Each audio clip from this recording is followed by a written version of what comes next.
Todd Shellnut here with CFI Pro, and if you're joining me today, then you're on my new 8-week venture to becoming a CFI.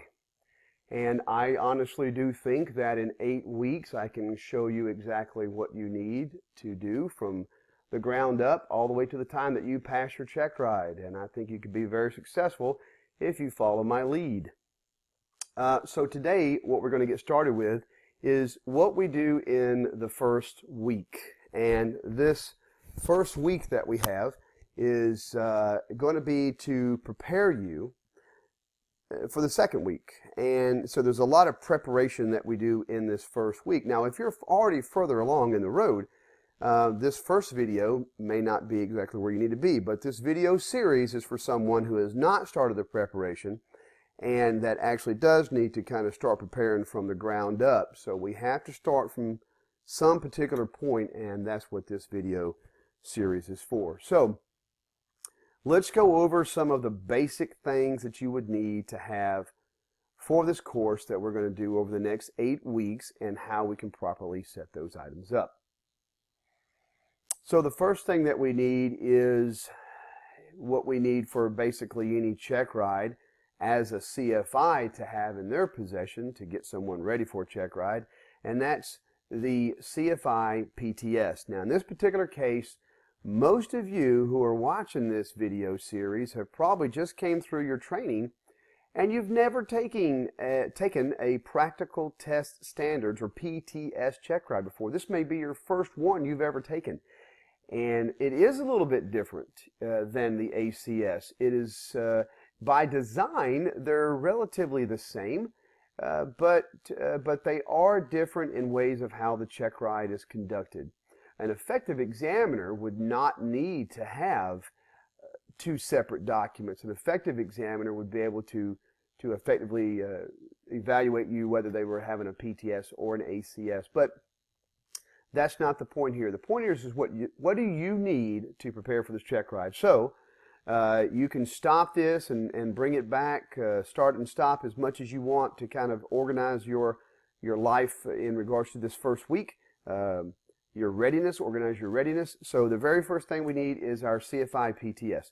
Now, if you are downloading it off the FAA's website, which I highly recommend because you make sure you have the current one.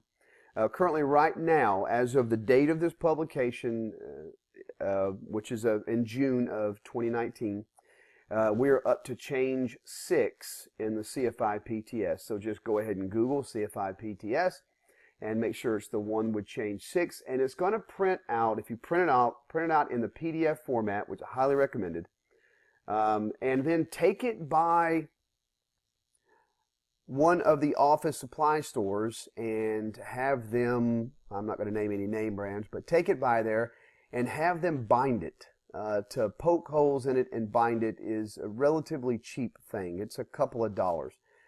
So if you want to print it out yourself or if you want to take it by there to print it out, but I do recommend that you print it out in an 8.5 by 11 format or some format.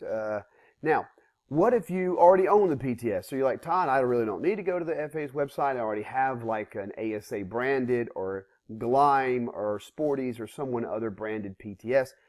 Perfectly fine too, but one of the things that I also recommend that you do on that is to take that by your office supply store and have that edge, have the spine cut off and have that bound. And why is that? Well, because when you have these little small books that are about this size and you try to open them up, they don't want to stay open. So if you actually cut the spine off and put the little rings binders on it, it'll actually lay flat on the table. I had every one of mine done, my airplane flying handbook, my pilot's handbook of aeronautical knowledge, all my PTS and oral exam guides that I have from one particular name brand. I had all of them done, and it cost me around $35 to have everything done. And every time I buy a new FAA publication, I try not to buy paper anymore because I use a couple of good digital programs here on my iPad. And but if I do have a paper book, I do have the spine cut off and have it spiral bound, so it does lay flat on the table when I'm studying. It makes it very easy for me to study. So first thing that you need to have, your CFI PTS. I like the big 8.5. I like printing off an 8.5 by 11 because I like to make a lot of notes in it, and I like to put the tabs and mark it. So that's the reason why I like the bigger ones. The next thing you'll need is, of course, a copy of the ACS for private and a copy of the ACS for commercial. We will, through this 8 weeks, go through the entire ACS for private, the entire ACS for commercial, and the entire ACS for private single engine. I will throw some caveats out there for multi-engine, and maybe even some for instruments, but mainly we'll just cover the CFI for single engine. So as of right now, the list, PTS for CFI, single and multi if you want to print off the PDF, and their ACS for commercial, ACS for private. You'll also need to procure or find a binder. So we want to start designing our lesson plans. We're going to talk about how to start designing our lesson plans on future videos. And as you're designing your lesson plans, it can be handwritten, it could be typed, it could be done in like a Word program, some type of word processor program, whichever name brand you choose on that. But I do recommend that you do have a working binder. If you want to go digital, no problem at all, period. I am Generation X. I do like to kill trees, and so I like to have the binder. But have no problem whatsoever. Gen Y, Gen Z folks, they like the all digital. That's 100% okay. It's no problem. But it's what's going to work for you. Remember, this is your stuff. At the end of this 8 weeks, when you have this binder all put together, this is going to be your CFI binder that you're going to use to actually teach with. So don't spare any expense in preparing this binder. I think you're going to really appreciate it by the end of the course. I want you to also kind of think about how you're going to prepare your handbooks that you need. If you're going to do a digital handbook, so be it. If you're going to do a paper handbook, then so be it. We will be using very extensively the Airplane Flying Handbook. We will be using extensively the Pilot Handbook of Aeronautical Knowledge. And you will be using extensively the Federal Aviation Regulations, in addition to the Aeronautical Information Manual, and several advisory circulars, and some other light FAA publications. So you want to be able to gather all this information up that I just said, and I'll put a list down into the comments, no problem. So if you've missed it here in my opening speech for week 1, no problem whatsoever. That's where we need to be. I'll put it all into your little shopping list or to-do list into the comments here down below.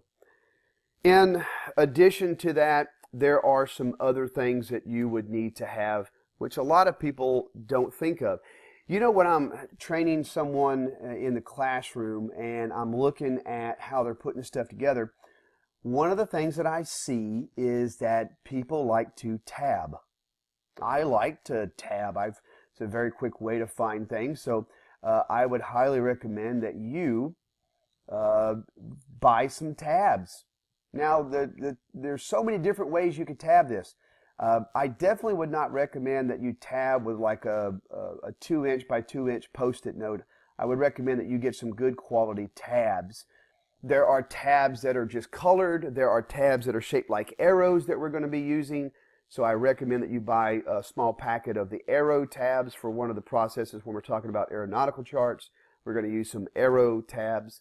And but I don't think there's anything wrong with using as much tabs as you could possibly have. Matter of fact, when I give a ground school, I like to be able just to give away the Tabmeister award for whoever can tab out the most items in their FAR-AIM or something. I think that's a wonderful thing for them to do is to tab out as much stuff as you can possibly do, because it is going to help you to find things much faster.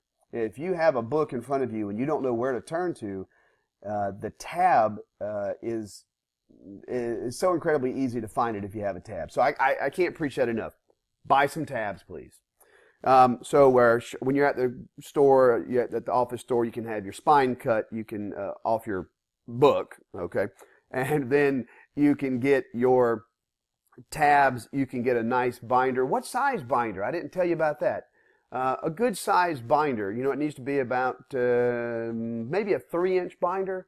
I think a 3-inch binder would work very well to give you a lot of room for growth. I wouldn't go with like a 1-inch binder or a 2-inch binder. I just don't think that's enough for growth. When we do our lesson plans are only going to be about this thick. But the data that we put with our lesson plans are going to end up being about this thick. So the supporting documents that we're going to have, if you will, for our lesson plans, because the lesson plan is just 1 page. You'll find in the industry, some of you have probably already seen lesson plans where they're like a lot of numerous pages, but it's only the very first page that's a lesson plan. Everything that follows it is just notes. So we're just looking at, when we design lesson plans on our lesson plan lesson, it's just going to be 1 page that we're going to design. So where do we start for this week? We have our shopping list, and we're going to do that. Because a lot of you have never taken a practical test standards test before, it is a slight bit different. And what I would like for you to do this week, your homework assignment for this week is your shopping list. You get everything ready on that. Get your manuals, get everything ready for the start of week 2.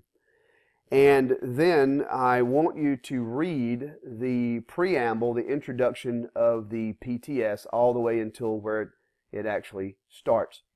You are going to find that if you read through this, it's not only going to tell you what to do as an applicant, it's going to tell you what to do as a CFI, it's going to tell you what the responsibility of the pilot examiner is, it tells you what the pilot examiner is looking for, it tells you how the pilot examiner can issue a notice of disapproval, how you can request a discontinuance in the check ride. You can discontinue for any reason at any time in the check ride. So we're going to talk about check ride strategies and how not to fail this check ride, and that's going to be a very, very, very important thing for you because, like I tell all my clients, 1 price, 1 check ride. I don't want you to have to go and receive a notice of disapproval for this ride. So 1 price, 1 ride, very prepared when you go there.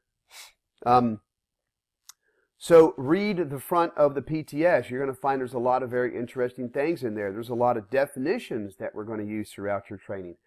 One of the definitions that we use is instructional knowledge. You'll find that definition in there, and you'll see that instructional knowledge is defined as being able to use all of your references to answer the questions that the examiner may have.